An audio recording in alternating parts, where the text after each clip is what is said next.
My name is Lexi. I am the Calgary Region 4-H Specialist. I should be showing up on your screen as 4-H Alberta.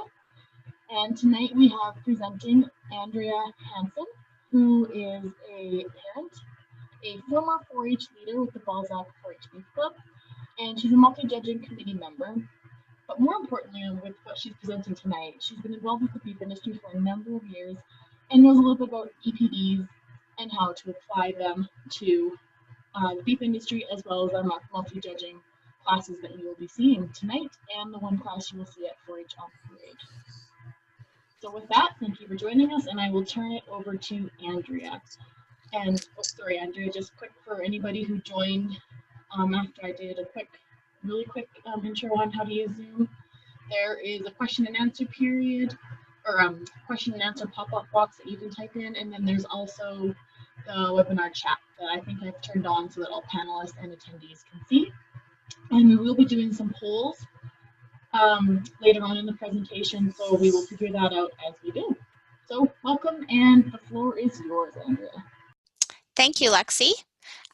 Welcome everyone to the Calgary 4-H Region's webinar about EPDs, and we are as well going to cover some of the plant ID that you are going to have at 4-H on Parade this year. So this is my first webinar, and so you're going to have to be a bit patient with me. I hope that I can get this down to an art, but be patient with me as we go along.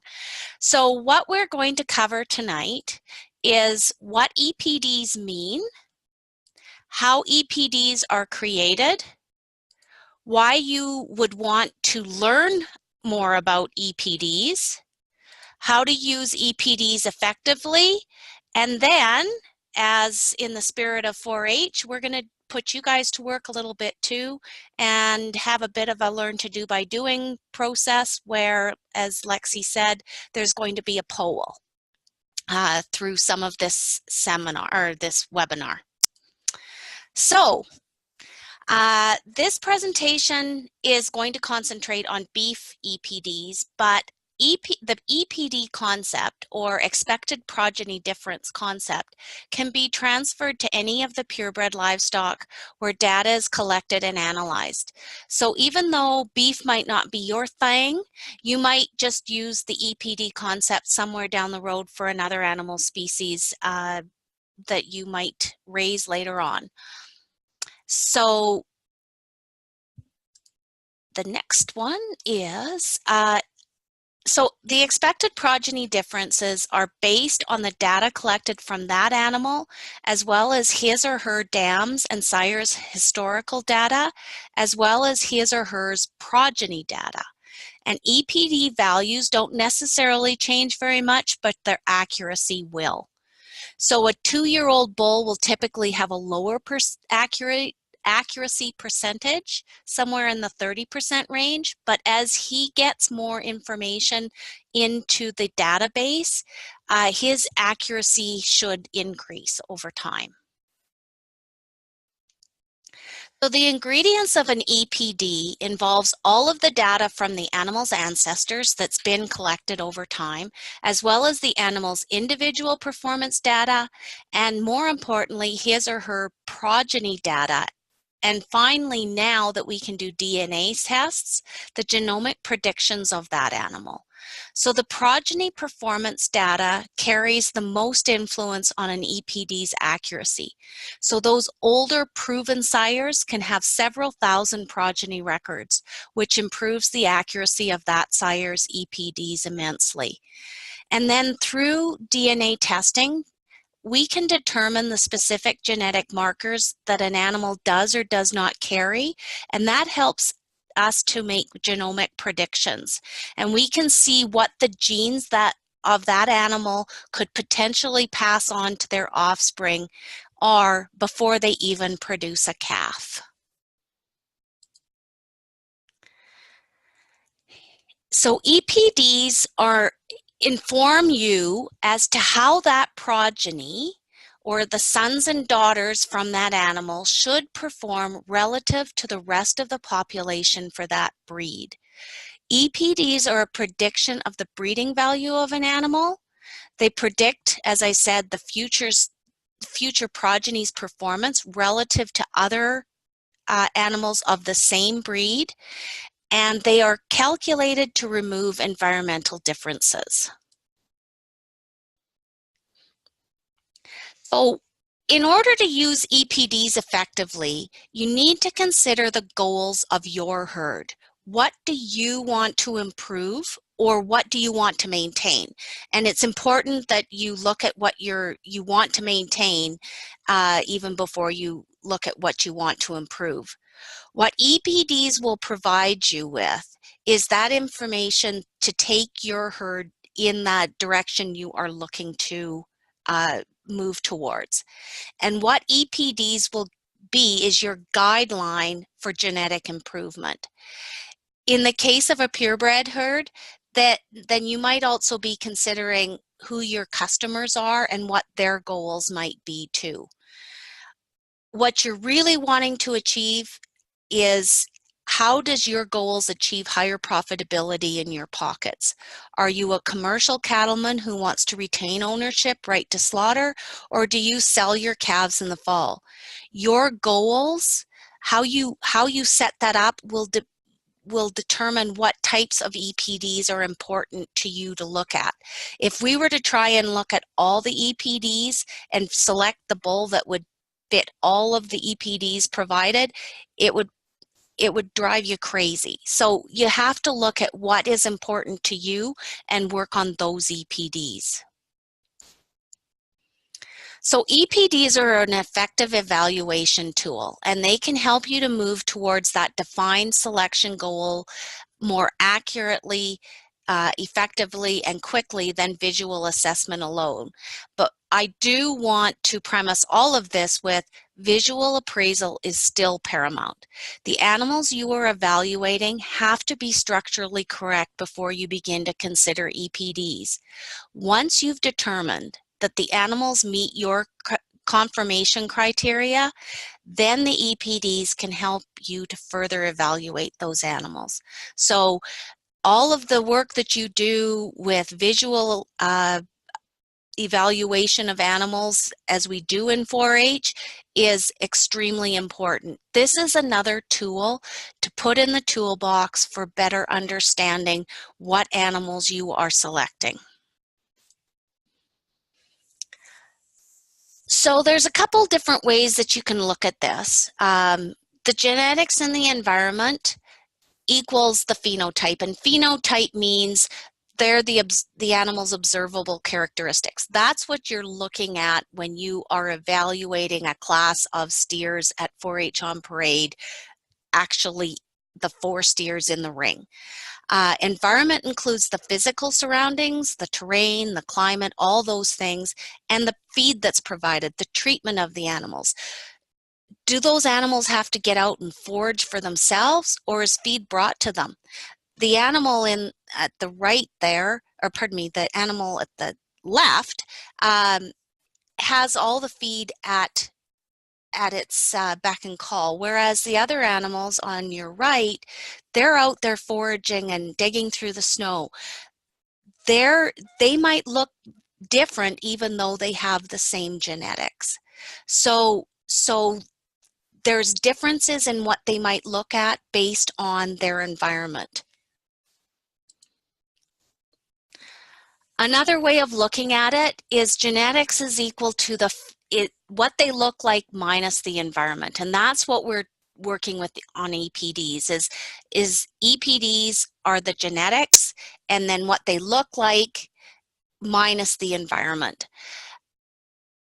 And the environment is also based on the contemporary or management groups, those animals that are treated in the same way to allow them to all develop in that environment equally. Contemporary or management groups also consider the gender of the animals. So females data is compared to females and males to males. Steers is treated differently than bull data. So there's different contemporary groups. There might be a group of bull calves that are creep fed through the summer versus calves that are on pasture only. Calves that are treated for sickness should be put into a different contemporary group as well. And certainly any of your show ring animals would have a different contemporary group than your base cow herd that's back on the farm. So the EPDs, or genetics that an animal possesses, is determined by their phenotype, or how they look, less the environment impact that we place on those animals. The more data we collect, the more information we have to understand that animal.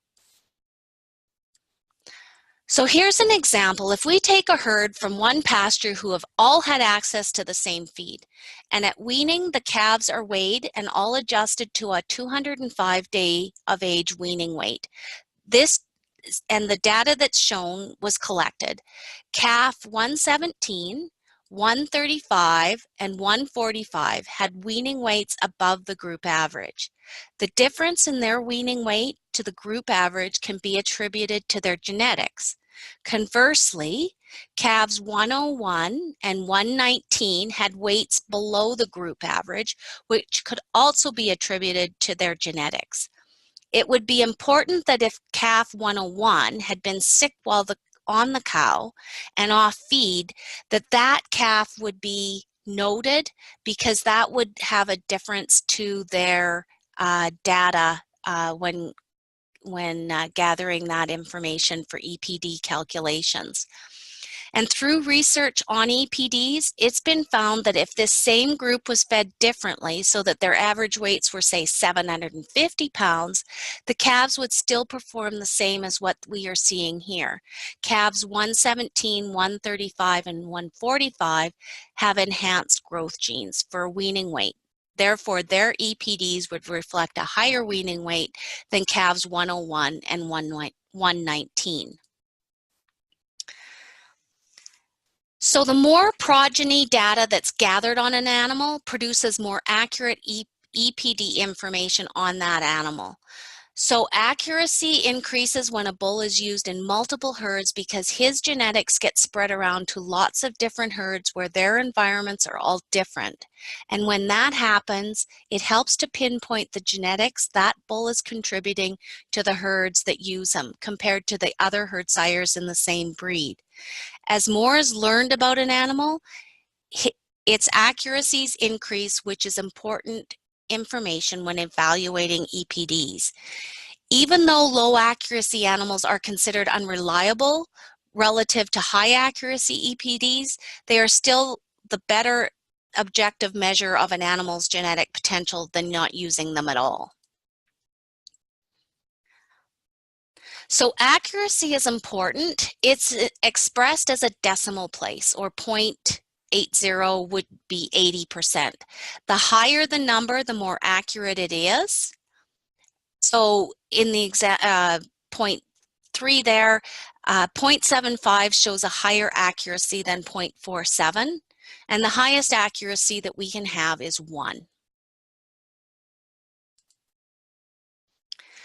There are different types of EPDs available to evaluate, and pretty much all breeds would have these 3 EPDs for sure, which would be birth weight measured in pounds, weaning weight measured in pounds, as well as yearling weight that is measured in pounds. The birth weight is measured in pounds and predicts the average weight of the calf based on the breed average as either a plus or minus. So if a breed average for birth weight is 90 pounds, then a +5 means that the EPD predicts that the animal would produce calves around the 95-pound mark. A -5 means that the progeny would most likely be around 85 pounds, and a 0 would mean that the animal's progeny is at the breed average. And this would work the same for weaning weight and yearling weight as well. So a +35 would mean that the progeny would be 35 pounds heavier than the breed average for either weaning or yearling weight.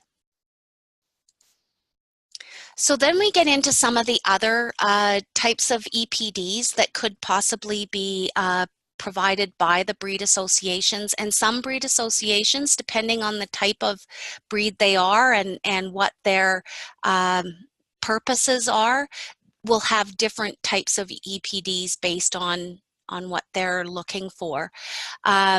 remember, one of the first points made at the start of the presentation is know your goals. And if you try to evaluate every EPD to find the animals that will work for your situation, it'll overwhelm you. When you know your goals, then you can start to look more closely at the EPDs that will target your goals. And so I'm just going to go through a few of these EPDs here.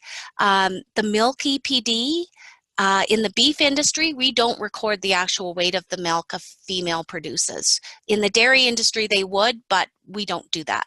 But rather, we consider the weaning weight of the calf and calculate how much is related to the growth genetics of the calf and how much is related to the dam's contribution of her milk to the weaning weight of the calf. Therefore, it's in pounds of calf, not pounds of milk. The total maternal and maternal productivity type EPDs are indexes which include a number of EPDs such as milk, calving ease, etc. The scrotal circumference EPD is measured in centimeters. The calving ease is correlated with birth weight and also the size and shape of the calf. When we first started using birth weight EPDs, producers chose low birth weight bulls, but what happened was that some of those low birth weight bulls were also producing low weaning weight calves, and it was carrying through the chain. The calving ease EPDs are an index that include a number of measurements to determine the calving ease. This EPD is one commercial producers should consider when looking for an easy calving bull.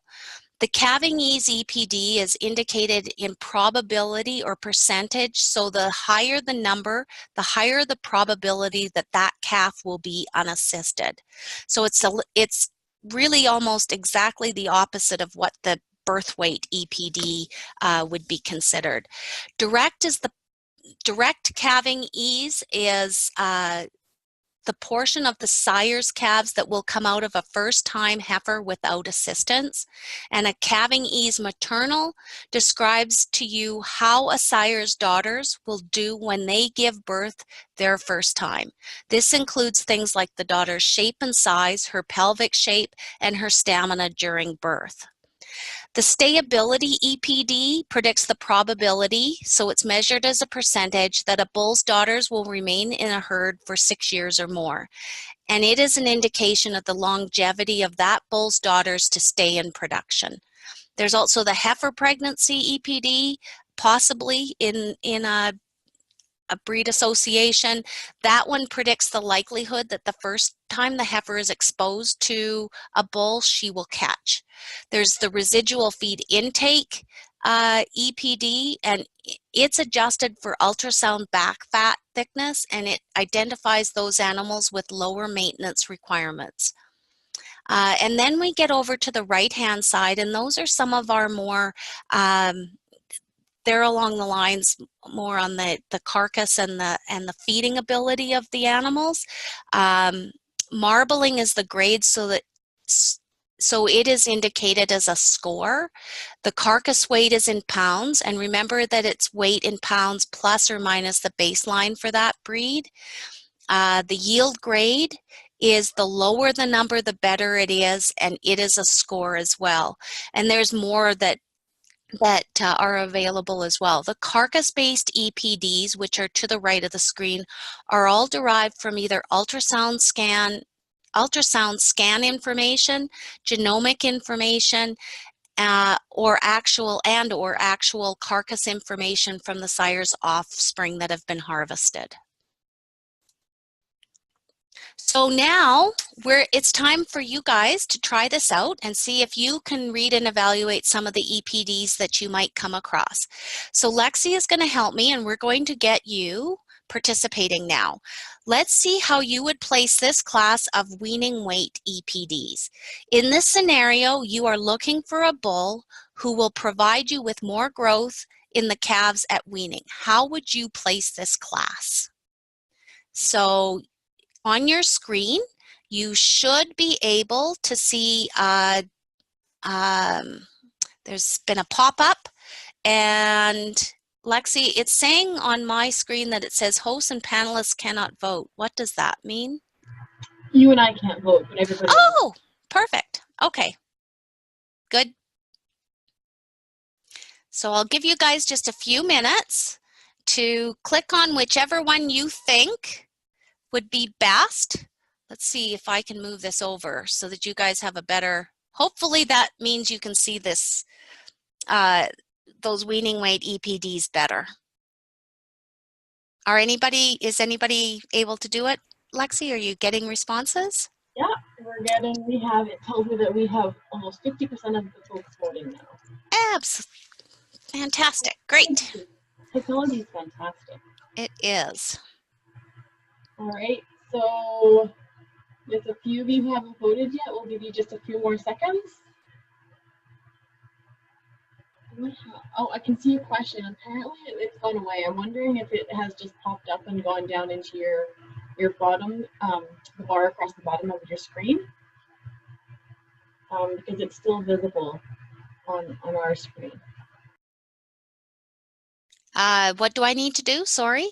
Oh, nothing. I think we're good. We're going to, I'll give everybody, I'll say till 10 more seconds. And if you haven't voted, please do so, and then we'll let Andrea explain the answer. Okay.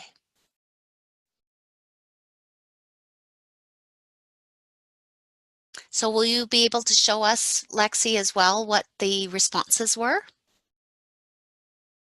Is it showing on your screen here, Andrea? No, it's not. Okay, so we had... Oh, now it is. There we go. Now it is. Perfect. Okay, so there was the majority of our members chose placings of 3, 1, 4, 2. And I would agree with that as well. The thing is with this, because the accuracies are all the same, we can look at the weaning weights just specifically, and certainly plus 25 is going to be our highest weaning weight. Plus 23 is next. So 3, 1, 4, 2 I would agree with that, and the majority did. I think the big thing that everybody needs to know is however you place them, it's up to you as the 4-H members to justify your reasons, and if you have reasons for placing them a different way, that's your prerogative. That's part of the whole multi-judging process, and they just have to be truthful statements, and as long as they're truthful statements, you're good to go with that. Okay, so that was a practice round. Now we're going to do another one. And in this case, we're going to start to change our accuracies. And remember, the higher the accuracy value, the better. So how would you place this class of weaning weights? Again, based on the fact that you're looking to increase the weaning weights of your EPDs, or the weaning weights of your calves in the future. So I'm going to let Lexi perform her magic. And again, I'm going to move that over. Hopefully everybody can see everything. And we'll let everybody make their choices this time. Okay, we have some votes coming in, so that's awesome. Perfect. Give everybody about 30, maybe 40 more seconds from now to get their answers in. Okay.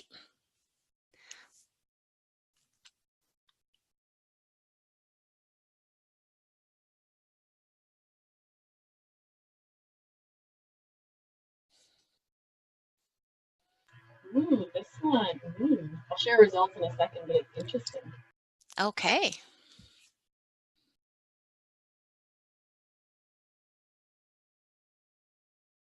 All right, 10 more seconds.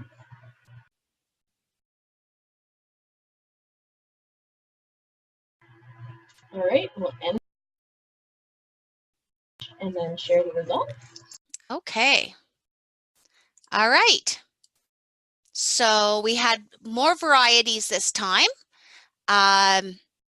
the majority went with a 1, 3, 4, 2, but we did also have 3 and that chose differently, and again, it comes down to being able to provide the reasons for it. I'm going to just give you what I maybe would say if I was placing this class of herd sire weaning weight EPDs. I would place it 1, 3, 4, 2. And I would place 1 over 3 as 1 has a 27% higher accuracy than 3. I grant that 3's EPD is 2 pounds heavier, but I'm willing to sacrifice those 2 pounds for knowing I am choosing a bull with a higher accuracy. I would place 3 over 4 because 3 had a 15-pound advantage to bull 4. I realize that 4's accuracy is higher by 12 points, but I'm not willing to give up the potential for those 15 extra pounds. I placed 4 over 2 because 4 has the potential to yield me 12 pounds more than 2. And I placed 2 last, as although he has the highest accuracy, he also has the lowest weaning weight EPD and does not fit my criteria today. And that would be the reasons that I would place this class 1, 3, 4, 2. Now, again, that would be the way I would place it. If the weaning weight EPD, the pounds, is actually, you feel, more important than accuracy because perhaps it's a younger bull that hasn't got quite as much data on him, but you know that maybe he's going to be getting more data in the next while, then you know, that's another option. So hopefully this is helping to make sense for everyone, and we've got a few more to go through, and so I will move on. Okay, so here's another one. Just like weaning weights, yearling weight EPDs are measured in pounds, and the higher the positive yearling weight, the more that calf weighs relative to others as a yearling. So if you sell your calves in the grasser market in the spring, one of your goals might be to have as high a yearling weights as possible to get as much money in your pockets as possible. In this case, how would you place this class?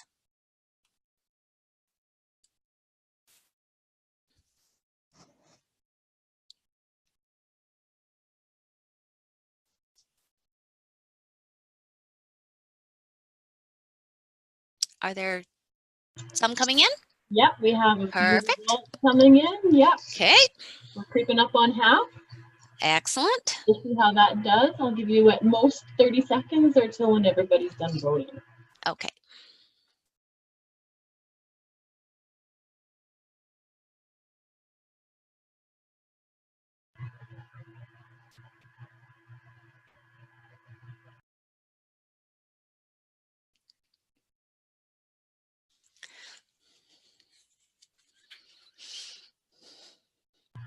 So just Okay. 10 more seconds.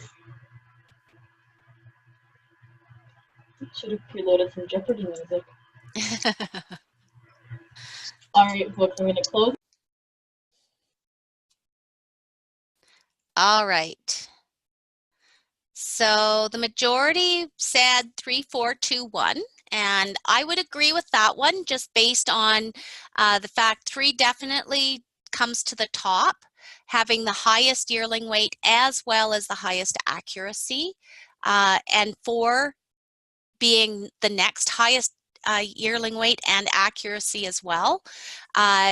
When we get into 2 over 1, 2 has a higher yearling weight EPD, but has a lower accuracy by 2%, which I would agree with the others that placed it that way because that 2% is pretty small number based on the fact that you could be getting 5 pounds more yearling weight. So thanks everyone for trying these out. I hope that you find these helpful, and it will help you out in 2 weeks' time when you're judging at 4-H on Parade, or actually less than 2 weeks' time. Okay, we've got one more for you guys to try. And this one, or is it one more, or do we have two more? We have two more. Oh, we have two more. Okay, we'll move these along here. So we're going to try a milk EPD. And remember, as I stated before, in the beef cattle, milk EPD is not formulated by determining the amount of milk the cow produces like they would in the dairy industry. Instead, a milk EPD for beef is measured in the pounds of calf produced, and it takes into consideration the offspring's weaning weight attributed to milk and mothering ability. So in this scenario, you are concentrating on your cow herd and you want to improve the cow's milking ability. How would you place this class? And we'll make this one a pretty quick one, Lexi, just for in the sake of time. Okay, sounds good.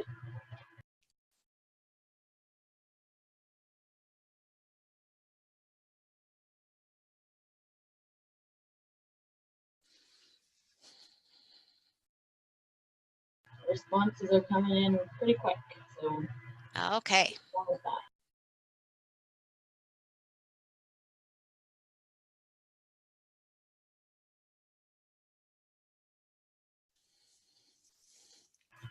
All right, I'll say 10 more seconds. I think most everybody has voted.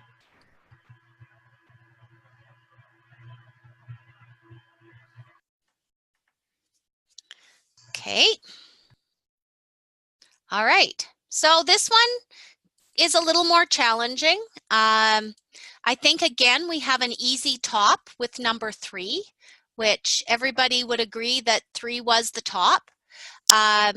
You do have some decisions to make, though, when you get to the next one, because you could choose 1 because she has the higher milk EPD, but she also has the lowest accuracy. So you might want to consider 2 next because she has the higher accuracy.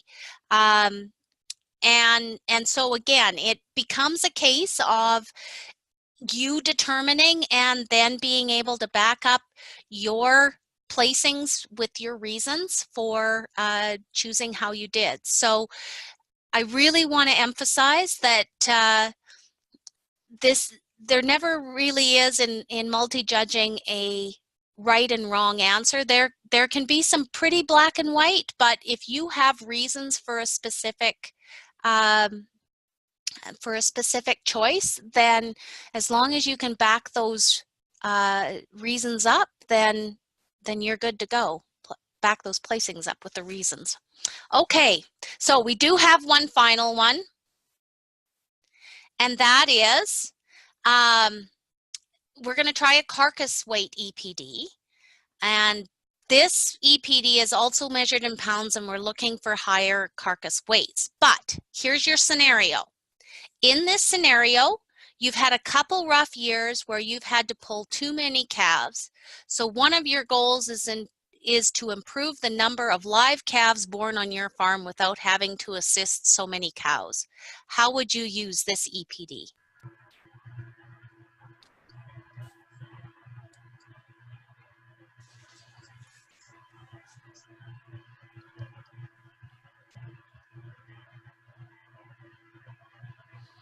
Results are coming in. Okay.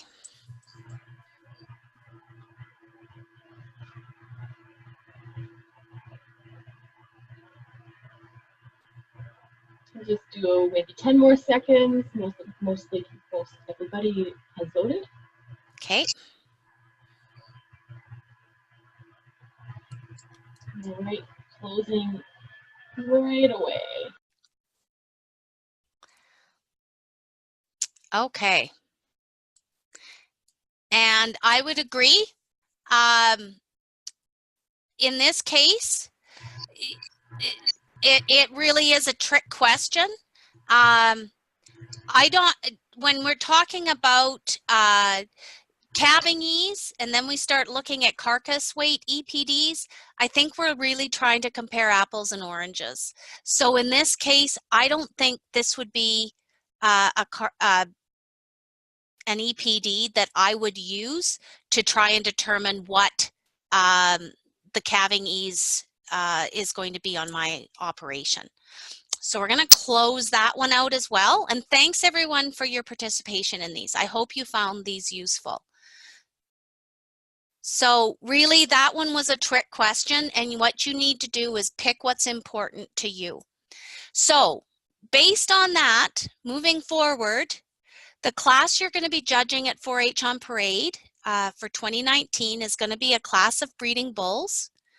You're going to be given a scenario or goals of the class will be provided. So you're not going to determine your own goals. They're going to be outlined just some by the scenario of that class. And then depending on your age group, you're going to be getting between 2 and 5 EPDs to evaluate. So some might be very important to you and others might not, depending on the scenario and the whole bit. So just in summary, wrapping this up, remember that EPDs are to be compared within breeds, not between breeds, and even so far as to go, and I think they're working on it, but I don't believe they're quite there yet, Black Angus and Red Angus cattle aren't actually the same EPDs. Know what your goals are and use the EPDs that fit your goals. So in the case of judging, your goals are going to be outlined in those scenarios. EPDs are one of a number of evaluation tools that you can use to more effectively decide on the genetics that will work best for you and your operation. Again, it comes down to visual assessment is important and should never be eliminated from the evaluation of the animal. And the other part is, I hope you enjoy doing this. Don't get discouraged. Remember, practice makes perfect. And so have some fun out there with it. And all you can do is try. So with that, I think we are at any questions that might have come up, Lexi? Nope, I don't have any open questions. Okay. Yeah, no open questions. So far, everybody's really appreciating that we've taken the time to explain this to them. Okay, well, that's good. Okay, well, if some questions come along, we could always go back, but maybe in the interest of time, I'm going to forge on and look at the plant identification for 4-H on Parade. So another class that you're going to be doing is plant identification. And the photos that you are going to be looking at are going to include feed grains, forages, and weeds. And I think it's really important to note that not all plants are the same, so we need to learn what to look for. For some of you who own livestock, it's really important that you know what you're feeding your animals. So plant ID is an important aspect of your livestock project. So the plant identification, juniors will be identifying 10 plant photos. The intermediates will be identifying 15 plant photos, and the seniors will be identifying 20 plant photos. Now I'm going to go through, I think, about 24 plant photos. So you're going to actually be seeing more tonight than what you're going to be looking at 4-H on Parade. But these will help you to better understand and know what you're looking for. So I'm going to go through the grains first because I think everybody who's in the livestock project should know their grains. And I'm just picking a few. So know that there's more, and it never hurts to know all of them. But one of them will be wheat, possibly one of them will be wheat, which is a high energy grain used in some of the feed rations. Wheat has a more rounded shape as a grain than some of the other grains that you might encounter over time. Oats is a lower energy grain, and it's certainly used as a horse feed and often part of cattle rations when we're first starting them on some grain. If in a cow-calf operation, oats can sometimes be used as an energy supplement if weather's cold and that sort of thing. And note that the oats has quite an elongated shape to it. The picture on your right is the oat grains itself. And what I'm also doing with these photos is providing you with kind of a picture that you might see in the summertime as the crop is growing, as well as at harvest prior to harvesting, what the crop would look like. Flax is becoming a more popular product as an ingredient in livestock feed, and it's really a good source of omega-3 and 6 fatty acids. The one thing center photo is of the flax seed itself. It's quite distinctive with its flat, slippery looking shape to it. And the photo to the right of your screen is showing you what the flax will look like just prior to harvest. Barley is our next one here, and it's a high energy grain commonly used as a main ingredient in finishing beef rations. Depending on growing conditions, barley can be quite plump in shape, or it can be kind of shriveled and skinny looking if it's been a dry year. So what I'm really hoping is that the barley all looks plump and fat this coming harvest season. So the grains are in the center photo. To your left is grains just prior to harvest, and the heads of the barley on your right during the summer growing season. Our next one is wild oats, which is considered a weed. And you may find wild oats in your livestock feeds. It can be quite difficult to get out of oats because of the shape, and if we're using a herbicide to try and get it out and it's in oats, it's actually going to take the tame oats too. Wild oats are considered a weed because they reduce the yields in a crop, but they aren't something that will harm your animals.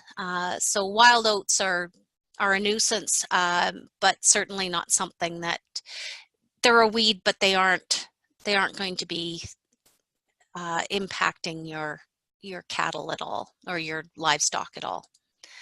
The next one is Alsite clover.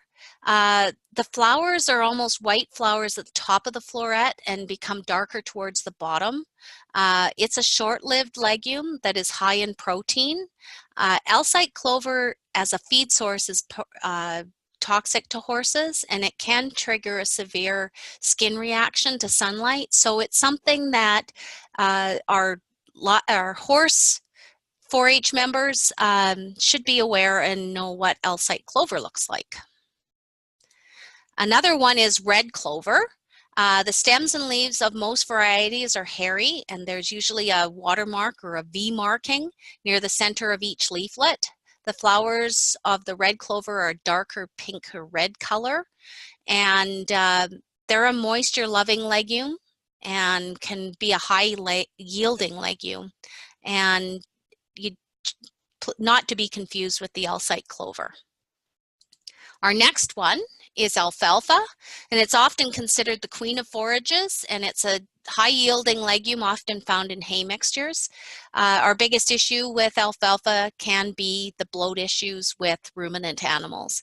There are a number of varieties of alfalfas, so you may see flowers that are yellow to a deep purple blue.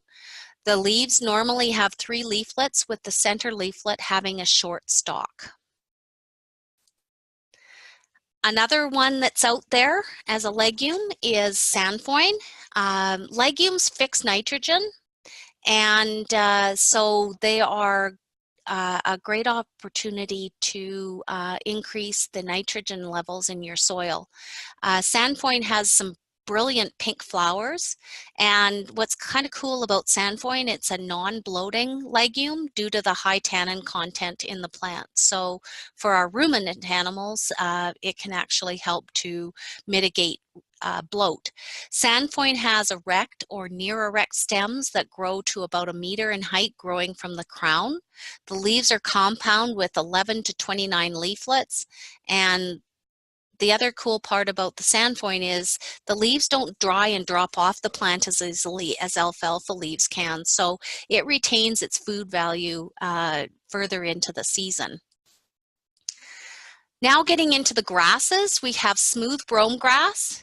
It is probably the most common used for tame hay and is found in ditches. It's an extremely aggressive creeping root and is long-lived.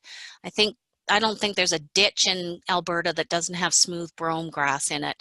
The stems are erect and leaves grow along them, and as it matures, the feed quality drops quickly. So smooth brome grass is certainly something that's out there, but I have seen cows that have been up to their bellies in smooth brome grass when it's got mature and they think their throats are cut because it's just not very palatable and certainly loses its feed value. The better one, I think, is your meadow brome grass. It has a bunch grass appearance. The leaves are basal, and the stems and leaves have long, sparse hairs. The feed quality is kept further into the growing season than the smooth brome grass, and it's certainly growing in popularity as a pasture and even a hay forage. Our next one is the timothy. Timothy is a perennial grass with erect leafy stems and is a fibrous plant, which makes it very suitable for the horse industry. It's well suited for hay and silage harvesting, and it certainly is often grown for horse hay and the export market. Another one, and these are our native grasses. Rough fescue is a native perennial bunch grass, and there's a number of various species I'm kind of clumping into one. They have stiff, narrow leaves that are rough to the touch. Rough fescue provides good forage for livestock, and the really great part about rough fescue is it retains its quality through the winter months. So in the foothills of Alberta, if we've got rough fescue, it's something to certainly manage carefully. Another long-lived warm season perennial grass that it's native to North America is the blue grama grass, and it's often found again in our native grassland pastures. So now I'm going to get into some of the weeds that the 4-H members might be looking at. Stinkweed is one of them. It's considered a weed because it starts growth early in the spring and can certainly affect the crop yields. The one thing about stinkweed is it has a really pungent odor that if the animals eat it, I know, a dairy cow that's eaten some stinkweed, actually her milk can smell. So it's just one of those plants out there that it's not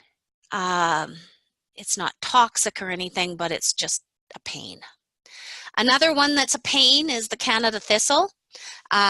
Due to its sharp spines, animals often won't eat thistles. However, they are actually quite nutritious, and I do know that animals can be trained to eat Canada thistle. But in any case, if 4-H members know what a Canada thistle looks like, that's not a bad thing to know.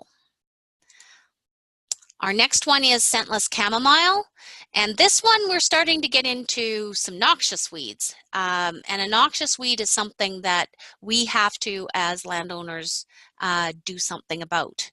A single robust scentless chamomile plant can occupy 1 full square meter and produce up to 1 million seeds. This plant is something that southern Alberta is starting to see, but we don't want to see any more of it. Some of the plants that we are covering tonight get introduced to areas through the feeds we buy, especially baled feed. So the one thing that if you come away with anything from this is be sure to look carefully at the hay before you're buying it. And so please consider what you might be bringing onto your land. Another one is oxeye daisy, and it's another noxious designated weed in Alberta, with at least some of the leaves on the plant having oblong and spoon-shaped leaves with toothed edges. It's a serious invader of pasture and natural areas, so it is again one of those ones that you don't want to bring onto your property. Another weed of Alberta is yellow toadflax. It has a snapdragon-like flower, and the big thing that really creates problems with the yellow toadflax is that it has an extensive creeping root system. So you get a little patch of toadflax, and pretty sure soon you've got a big patch of yellow toadflax. So it's another one of those ones you want to be aware of. Another weed is the perennial sow thistle. It's a weed that invades disturbed areas, roadsides, and can be a problem with farmland, as it's an aggressive weed that reduces crop yields. So it kind of looks like a dandelion, but it grows much taller than a dandelion, and its leaves grow up the plant, whereas the dandelions, the flowers actually come out of the base, and the perennial sow thistle doesn't. It's quite different. Another one that's considered a noxious weed in Alberta is the tall buttercup. It can invade pastures and rangeland and reduces forage quality. Fresh plants have a bitter taste to them and an irritating oil that can be poisonous to livestock. And it's a plant that can cause that photosensitivity with livestock. Sometimes you'll get cows that all of a sudden it's almost like they have a sunburn on their nose, and it could be because they've ingested the tall buttercup. This next one is a highly toxic plant. The water hemlock is found in waterlogged areas, and it's the oil found in its leaves and roots that's highly toxic. On the right-hand side, there's a drawing, and you'll see that the root has, down at the very bottom right-hand corner, it's a picture of the root or a depiction of the root with little chambers. And if you were to find water hemlock and you think that it is, if you were to look at those do a cross section of the root and find those chambers, you know you have water hemlock. That said, don't handle water hemlock without gloves and disposable gloves at that, and be sure to be extremely careful when working around water hemlock. But it is something that people should be aware of if they've got pastures in low-lying areas that could have lots of water. Another one that can be confused with water hemlock and often gets confused as well with the giant hogweed plant that's been capturing media attention these past few years is the cow parsnip. The big difference here if you look at the cow parsnip, the leaves are quite a bit fatter, whereas the water hemlock was almost more ferny type leaves. These ones are quite more robust leaves than what the water hemlock would be. Because the cow parsnip is one that can often get confused with the giant hogweed, if you have any concerns at all, I think your best bet is to contact your local Ag Service Board and ask them about it, because the giant hogweed would certainly be a plant that you would want to make sure was reported. We don't want that one in our country. Our final one is the tall larkspur. Palatability and toxicity of tall larkspur increases through the summer, peaking when larkspur pods are abundant, and cattle are typically most affected by the alkaloid concentrations in larkspur. It's a native plant, but it it is something that is toxic to our cattle for sure. And with that, I think that pretty much goes through all the plants that you may or may not see on next Thursday when you're doing your plant ID. But I hope this helps, and thanks everyone for your attention, and we will see you next week at 4-H on Parade.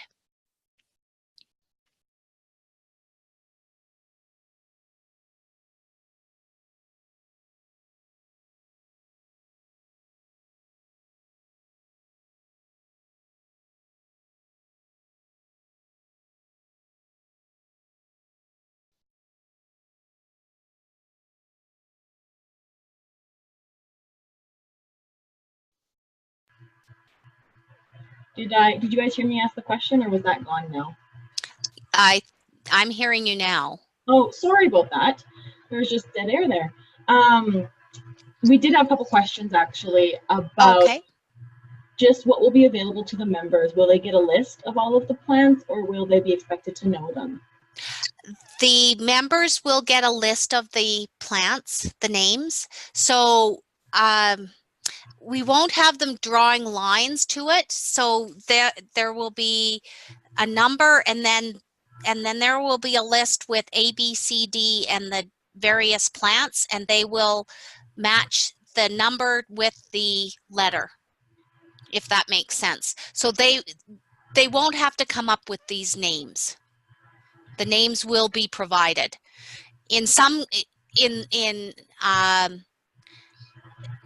the juniors won't have any extra names. In the intermediate and seniors, they can expect to be seeing more names than they have pictures. So not everything will be used, if that makes sense. Yeah, I think so. Yep. And I think that makes sense to everybody. So yeah, you can expect to see the names, and then for the older age groups, you might have more than you need. Yeah. I think the big thing is it's just good for all of us to know more about the plant matter that we're introducing onto our lands. So this is just a way of kind of hopefully gently nudging everyone to better understand what those plants are out there in our fields. Absolutely. And Andrea, I think you said they won't be drawing lines. They'll have to be writing in. Yes, please. Yeah, perfect. It'll make sense when you see the sheet of paper at 4-H on Parade. You'll have pictures and you will have words. Yes, and the pictures, they won't have a picture sheet each. There will be picture sheets out with numbers on them. Just because we want to make sure that the pictures are large enough that people can actually see what they're trying to identify. Yep, absolutely see the details. Yes. All right, so with that, Andrea, do you have any final comments before we finally end the session, I guess? I don't think so. I just really appreciate everybody's taking the time to do this, and I wish you luck at 4-H on Parade with your various classes, and every time you do it, you just get that much better. All right, so with that, we have lots of people saying thank you very much. Andrea, it was very helpful with the information that you have shared. And then just a reminder that the webinar will be available on the 4-H Alberta YouTube channel. So if you're familiar with YouTube, 4-H Alberta has their own dedicated channel. This will be uploaded tomorrow, and we will see what we can do to share that link directly with you guys. All right? Perfect. Thank you, everyone. Have a good evening, everybody.